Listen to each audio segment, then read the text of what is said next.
Yes, ladies and gentlemen, boys and girls, what's going on? Welcome back to another video on the 1-0 channel, and you can just sense it. You can sense the aroma across the nation, across the footballing nation, because the Euros are underway in about a week. So pack your bags, get ready, sit your ass on the couch, hit the pubs, do whatever you want, because the Euros are on, baby. We've got to watch the Euros as well as the Copa America, and it's all good vibes. And this Euros it's got a bit of a different taste to it. I feel like this year's Euro competition could be a bit of a name-making one for young players that aren't going to rise to superstardom straight away, but they're going to make a solid name for themselves. Which is why I've come today to give you all some names that you need to watch out for in this season Euros. I've done my scouting reports. I've got some analytics in. I've got some data to share with you guys. Okay, and let's get it underway. First of all, my player to watch this Euros is the Belgium striker, Romelu Lukaku. And you might be saying, yeah, but he's already a good player. Yes, we do. But his season at Inter Milan was unbelievable this year. Obviously, Inter Milan winning the league. He scored 64 goals since joining, 64 competitive goals since joining Inter Milan. Okay, his form for Belgium in the friendlies has been great. He's scored 18 goals in 14 competitive international games for Belgium. You know, he's scoring the qualifiers. He's got the likes of Kevin De Bruyne in behind him, and Antonio Conte at Inter Milan last season found something in him that feels like has been missing. He's got a bit of a chip over his shoulder now. Yeah, he went to Man United. It didn't work. He was in England playing in the Premier League. It didn't work. No one really grew to like him. Took his talents over to Inter Milan in Italy and won the league. Made Milan blue and black once again. And I think this is one of Belgium's last final chances to really, not last chances, but maybe close to nearing the end of their chances to win a international competition, whether it be the Euros or the World Cup, because, you know, De Bruyne's 30. He's not younger. So next World Cup is going to be 31, 32. After that, you know, is getting a bit older. Lukaku, again, they're all good ages, but even Hazard nearing closer to the end than the beginning. So I think Lukaku is going to be in that Belgium team where he can score some crucial goals and give them that final push.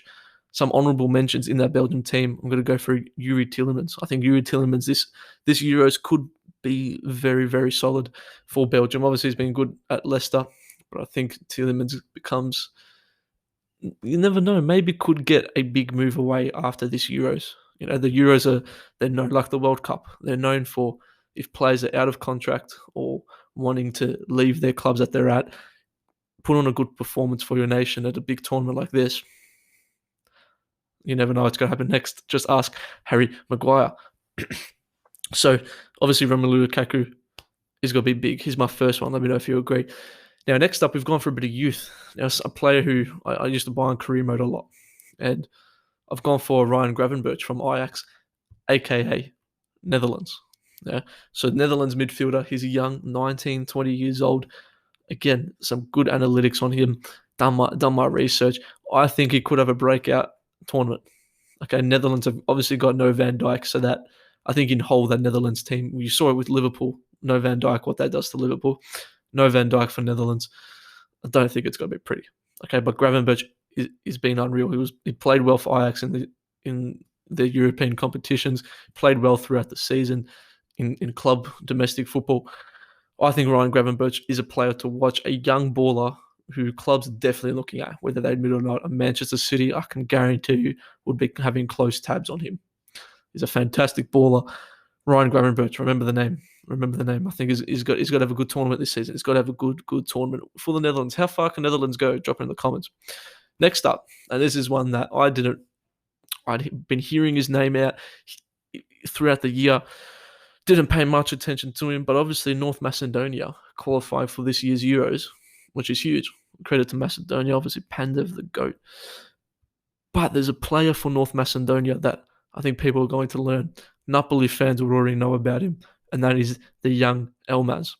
Elmas, North Macedonia winger. Small, sharp, almost Messi-esque style football. Okay, low center of gravity. Great on that wing. Are North Macedonia going to win a lot of games this Euros? Are they going to win the Euros? No. But someone like an Elmas, this is his opportunity. He's at Napoli, so he's been playing very well. He's grown to be almost a cult hero and a lot of fan favorite at Napoli this season, with a lot of Napoli articles I was reading just praising his talents. Like a very, very good player. Again, this is all the Euros and these international tournaments are huge for clubs just to look at. Okay, Elmas, he was on Manchester City's books, he was on Tottenham's books, he was originally going to go to Inter Milan, but when Antonio Conte took over that, supposedly dropped it, and Napoli were one of the few to still have an eye on him, and he's proved to be massive. He's 21 years old. North Macedonia in the Euros this year being crucial to their qualification in the games leading up to this tournament. Almost a positive thing of not having the Euros next year is that these young players have had an extra year of football to develop and to play more games. So if this was him last year, we could see a different kind of Elmas. But now he's had a year. He's 21. He's had a year extra with playing for Napoli. Could give him some good time to develop and to really show his talents on a grand stage like the Euros, and one that people will be watching North Macedonia because it's over their first time in a long time. So Elmas, there's a player to watch for North Macedonia. Then we go over to our next one, and we go for a name that is arguably the biggest name on this list, and it's a Kareem Benzema. It's a Kareem Benzema. I'm going to have a stat, a little analytics thing. Shout out to analytics.com. Took a bit from there. Go check out. Good website. Benzema. Kareem Benzema is back. He's back for Les Bleus. He has joined a stacked France team. If France wasn't stacked enough, they've just gone, hey, you know what? Let's add a Kareem the Dream. Huge. Okay.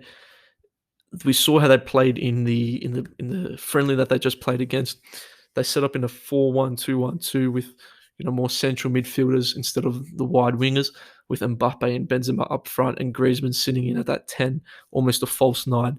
And the perfect thing with that is all three of those front three could probably play that 10 position if needed.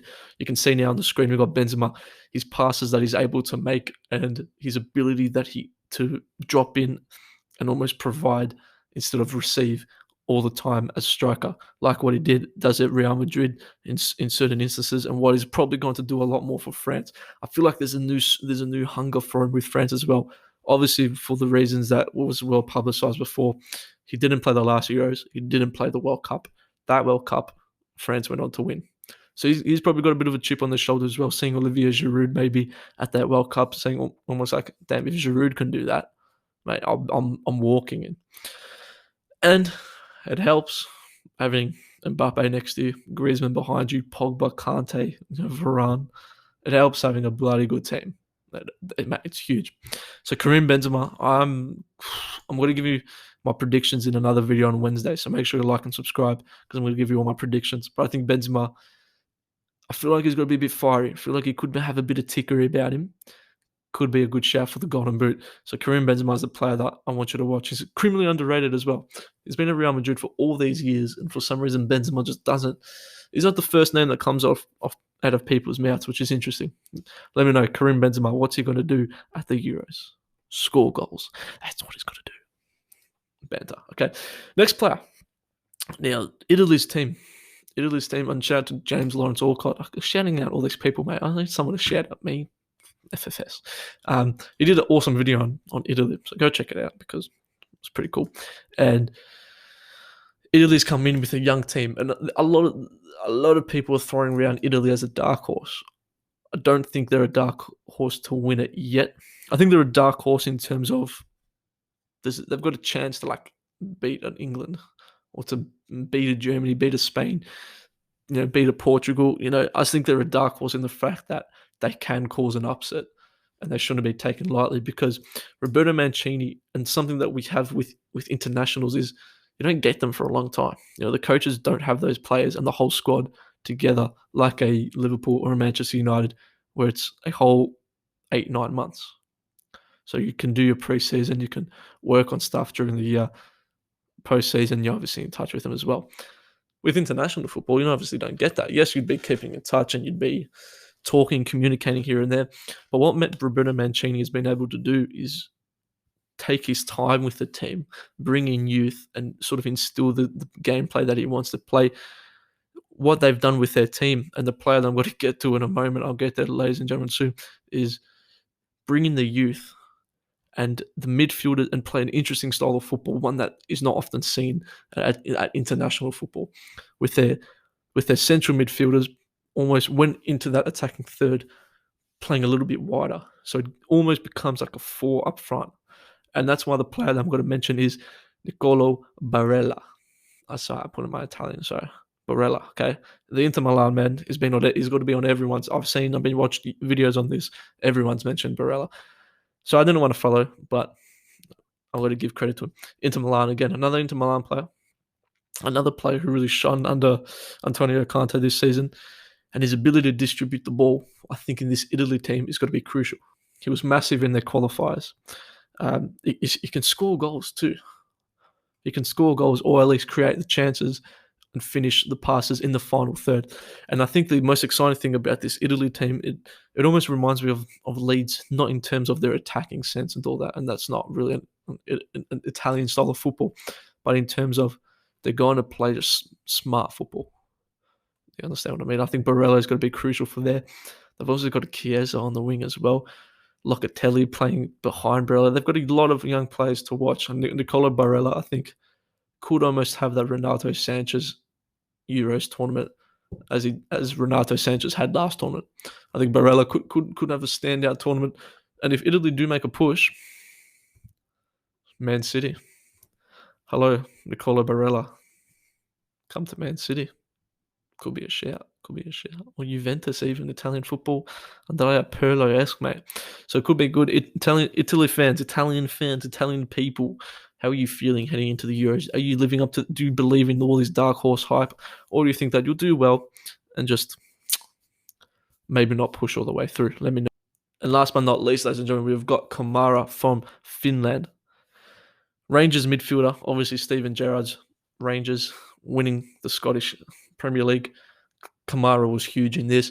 He's played the most minutes of international football in the qualifiers than anyone that has been. He was quality for Rangers in the Europa League. We can see some stats coming up now, creating chances, creating passes, and 897 minutes of international football in all these qualifiers. It's huge.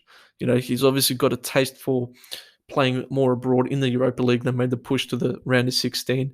So he's got a taste of playing different environments, different situations.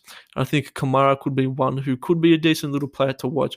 I don't expect Finland to do the best, but I think Kamara could be a player whom some people go, damn, kind of cool, bro. So, ladies and gentlemen, boys and girls, that's got to wrap us up for our first Euro video. I'm vibes with it. I'm vibing with it, okay? We've got to bring back the streams. I'll leave the link to the stream in the description down below because we start in about T-minus 6-7 days. So I'm keen. Get excited. Let me know who some of your players that you want to watch out for. I want you to drop 3 players that you think are going to have a good breakout tournament. And it's all fun and games, ladies and gentlemen, boys and girls. If you did enjoy, please subscribe, do all that business, help YouTube out. Just get this stuff out. I'll see you soon. Euros are ready. Deuces.